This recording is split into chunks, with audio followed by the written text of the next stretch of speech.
আমি দোষ করি কিংবা না করি, তবুও তোমার ঘরে আমার নামে হাজার হাজার অভিযোগ জমা পড়ে।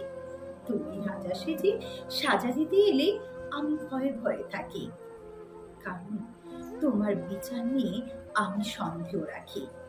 অভিযোগকারী কতটা সত্য তা আমার জানা নেই, শুধু জানি তুমি সব শেষে সেই সাজা দেবে আমাকে।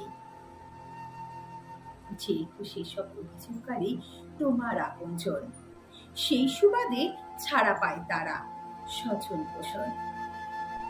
আমি সাধারণ বাইরে ভূত, আমাকে শাস্তি দিলে সাপও মরবে, লাঠিও বাঁচবে।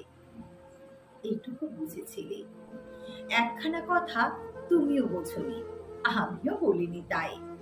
ঈশ্বর ছাড়া কারো নেই যেন বিচারের অধিকার। তাই তুমি আজ এই পৃথিবীর যত বড় রাজা হও, যা কিছুই হোক, মনে রেখো শুধু তুমি ঈশ্বর নও,